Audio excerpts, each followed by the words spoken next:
Di satu sisi, mereka disebut aktivis kemanusiaan yang membawa bantuan. Di sisi lain, mereka dianggap potensi ancaman yang harus dihentikan. Masalahnya, keduanya mengklaim berada di tempat yang sama. Di perairan lepas, sebuah kapal kemanusiaan dicegat. Ada 211 orang yang ditahan. Angka ini berbeda dengan laporan yang menyebutkan jumlah relawan lebih sedikit pada awalnya.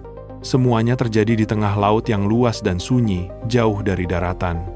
Ini seperti rombongan relawan masuk kampung bawa bantuan, tapi di mata pihak lain dianggap membawa masalah. Ada dua istilah yang bertabrakan di sini, aktivis versus ancaman. Dua label yang saling meniadakan. Satu kelompok melihatnya sebagai misi kemanusiaan, sementara yang lain melihatnya sebagai pelanggaran batas. Dan kita sebagai penonton hanya melihat dari layar, tanpa tahu apa yang sebenarnya terjadi di atas kapal itu. Kita hanya disuguhi angka dan klaim dari pihak-pihak yang sedang berkonflik. Kenapa kapal itu dihentikan sejauh itu dari tujuannya? Kapal ini belum mencapai garis pantai, tetapi langkahnya sudah dipaksa berhenti. Kalau ini memang wilayah yang bebas dilalui siapa saja, lalu atas dasar apa kapal itu dihentikan? Ada dua cerita yang berjalan beriringan dan saling membentur satu sama lain hari ini. Di satu sudut, terdapat pernyataan resmi bahwa kapal tersebut membawa muatan yang membahayakan stabilitas wilayah. Di sudut lain, ada laporan bahwa kapal itu murni memuat pasokan medis dan makanan untuk warga sipil yang terjebak. Keduanya disajikan sebagai kebenaran mutlak oleh pihak yang berkepentingan. Kita dihadapkan pada dua narasi yang tidak pernah bertemu. Mari kita bedah apa yang sebenarnya terjadi di lapangan. Tindakan pencegatan ini didasarkan pada preventive action atau tindakan pencegahan dini. Sebuah doktrin keamanan yang digunakan untuk menetralisir ancaman sebelum ancaman tersebut benar-benar terjadi.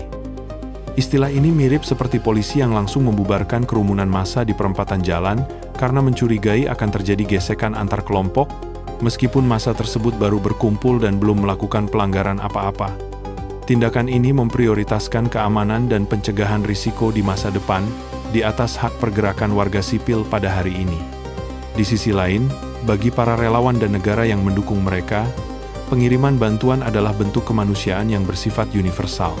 Mereka melihat tindakan militer sebagai hambatan terhadap hak asasi manusia untuk bertahan hidup. Ini menciptakan jurang yang sangat dalam antara alasan pertahanan negara dan hak perlindungan kemanusiaan.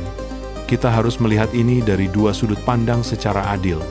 Dari sisi otoritas yang melakukan pencegatan, laut bukanlah sekadar jalur air terbuka, melainkan benteng pertahanan terluar yang harus dijaga dari potensi penyelundupan atau ancaman terselubung. Mereka menganggap setiap kapal yang mendekat tanpa izin adalah titik masuk bagi bahaya yang lebih besar. Sebaliknya, dari sisi aktivis, laut adalah ruang publik yang seharusnya bebas dilintasi oleh siapa saja yang membawa misi perdamaian. Bagi mereka, membiarkan bantuan tertahan berarti membiarkan kelompok rentan kehilangan harapan. Dua sudut pandang ini sama-sama memiliki alasan yang kuat di kepala mereka masing-masing. Lalu, bagaimana kita menempatkan diri kita di tengah pertentangan ini? Apakah keselamatan suatu negara memang harus selalu dibayar dengan pembatasan hak orang lain di perairan terbuka? Kita hanya bisa melihat dari kejauhan tanpa pernah benar-benar merasakan ketegangan yang terjadi di atas gelombang laut tersebut. Jika sebuah doktrin keamanan bisa diterapkan pada kapal sipil yang membawa bantuan medis, lalu batasan apa yang sebenarnya tersisa untuk membedakan antara musuh dan masyarakat biasa? Pertanyaan ini masih menggantung di kepala kita, menunggu jawaban yang lebih jujur dari balik meja-meja kekuasaan. Mengapa sebuah kejadian yang berlalu lebih dari satu dekade terasa begitu akrab di telinga kita hari ini? Pada Mei 2010, pasukan komando Israel menyerang kapal terbesar dalam konvoi bantuan kemanusiaan yang dikenal dengan nama Gaza Freedom Flotilla. Insiden Mavi Marmara ini terjadi di perairan internasional, di mana kapal tersebut membawa ribuan ton pasokan medis dan bahan bangunan untuk warga di jalur Gaza. Saat itu, tindakan pencegatan berujung pada pertumpahan darah dan memicu kecaman keras dari berbagai penjuru dunia, terutama dari Turki yang warganya menjadi korban. Peristiwa masa lalu ini bukanlah kejadian yang berdiri sendiri. Kejadian tersebut adalah bagian dari pelaksanaan SOP atau prosedur operasi standar, sebuah aturan tidak tertulis yang terus dipakai oleh militer untuk menghadapi ancaman di laut.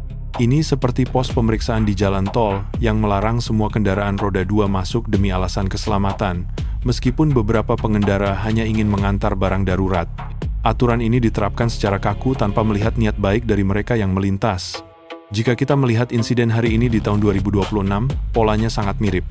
Ada kapal, ada niat membawa bantuan, ada pencegatan di perairan bebas, dan ada penahanan orang-orang di dalamnya. Bedanya, jika belasan tahun lalu ada korban jiwa yang membuat dunia marah besar, tindakan hari ini berfokus pada penahanan massal tanpa kekerasan fisik yang berlebihan. Namun, esensi dari tindakan tersebut tetap sama, yaitu menolak kehadiran pihak luar di wilayah yang dianggap sebagai zona larangan. Kita harus jujur melihat bahwa metode yang digunakan tidak pernah berubah.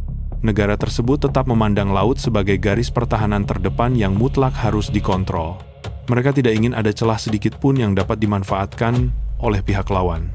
Hal ini seperti pagar rumah yang diperkuat dengan kawat berduri ganda setelah kemalingan, meskipun yang lewat di depan rumah hanyalah tukang pos yang membawa paket. Pemilik rumah lebih memilih menghentikan semua orang daripada mengambil risiko sekecil apapun. Kita sebagai penonton seringkali lupa bahwa sejarah memiliki cara berulang yang melelahkan. Kita mengira setiap insiden adalah hal baru yang mengejutkan.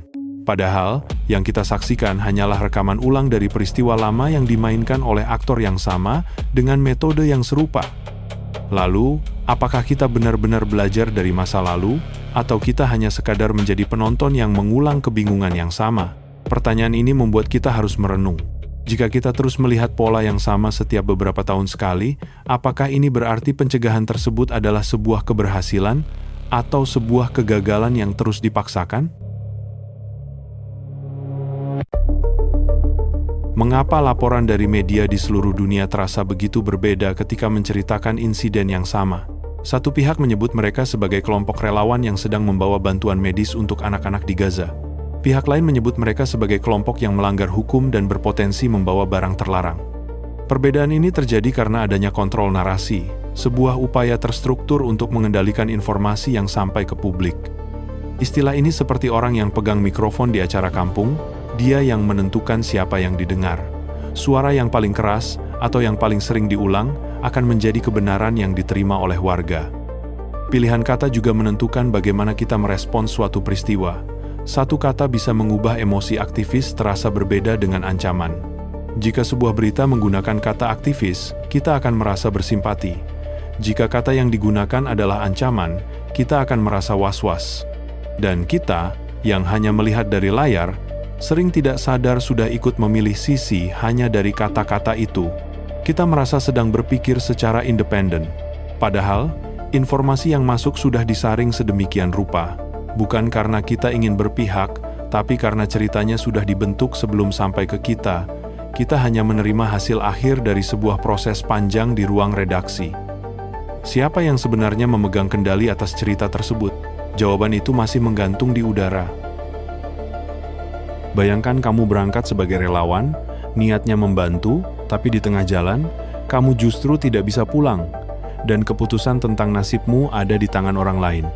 Rasa cemas dan ketidakpastian menjadi teman setia di ruangan yang asing.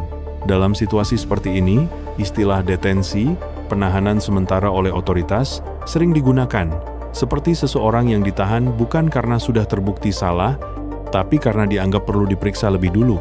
Penahanan ini berfungsi sebagai langkah membatasi pergerakan seseorang agar tidak mengganggu ketertiban di wilayah yang sedang dijaga. Ada pergeseran dari pembahasan isu besar menjadi nasib individu. Kita tidak lagi membicarakan batas perairan atau dokumen kapal yang rumit. Kita sedang melihat kehidupan 211 manusia yang terhenti di balik jeruji besi. Di antara mereka, terdapat warga negara kita sendiri yang keberangkatannya didasari rasa kemanusiaan. Bukan karena mereka ingin terlibat dalam konflik, tapi karena mereka sudah berada di dalamnya. Mereka adalah warga biasa yang terjebak dalam pusaran urusan antar negara. Di balik keputusan besar antar negara, selalu ada orang-orang kecil yang harus menunggu hasilnya. Mereka harus menanti negosiasi diplomatik yang panjang, sementara waktu berjalan begitu lambat. Nasib mereka kini berada di ujung lobi politik.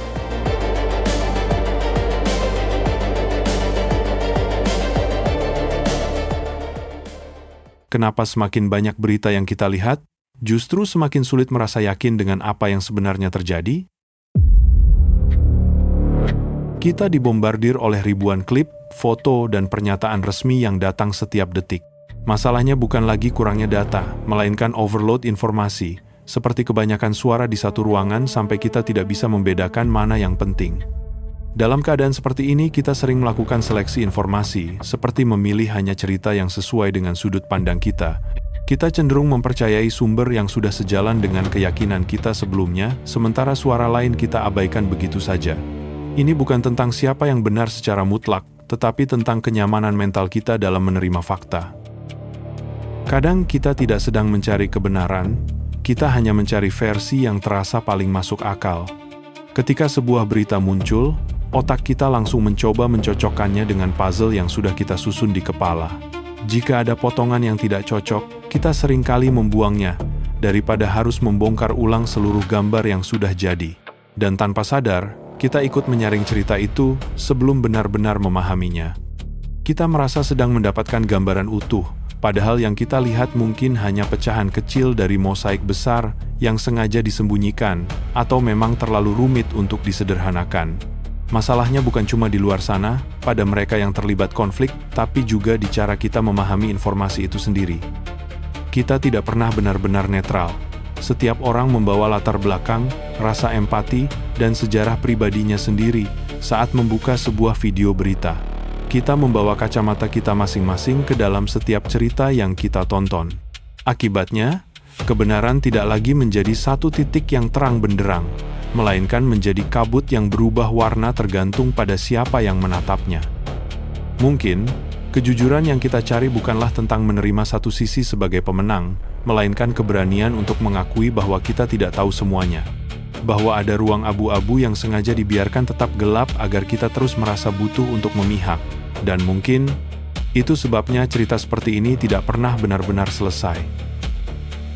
Mengapa kita selalu terkejut setiap kali melihat kapal kemanusiaan dihentikan di tengah laut? Kejadian ini terasa selalu baru dan mengejutkan, seolah baru pertama kali terjadi dalam sejarah. Kita sedang terjebak dalam pola informasi, seperti cerita yang terus diulang dengan sudut berbeda, sampai terasa selalu baru. Hari ini angkanya 211 orang, besok mungkin jumlahnya berubah. Namun, inti ceritanya tetap sama. Ada batas, ada kapal, dan ada otoritas yang memutuskan siapa yang boleh melintas. Mungkin bukan karena kejadiannya berbeda, tapi karena cara kita menerimanya selalu diriset. Setiap kali berita baru muncul, ingatan kita tentang kejadian masa lalu langsung memudar. Kita lupa, lalu terkejut lagi, lalu lupa lagi. Kita merasa ini adalah satu peristiwa yang berdiri sendiri, padahal ini adalah satu mata rantai panjang yang tidak pernah putus. Kita hanya menonton ulang rekaman lama tanpa menyadarinya. Apa kita benar-benar belajar dari kejadian seperti ini? Atau jangan-jangan, kita hanya menikmati drama tersebut dari balik layar tanpa pernah melihat apa yang dipertaruhkan di baliknya. Jika semua ini terus berulang, kita tetap menjadi penonton yang sama.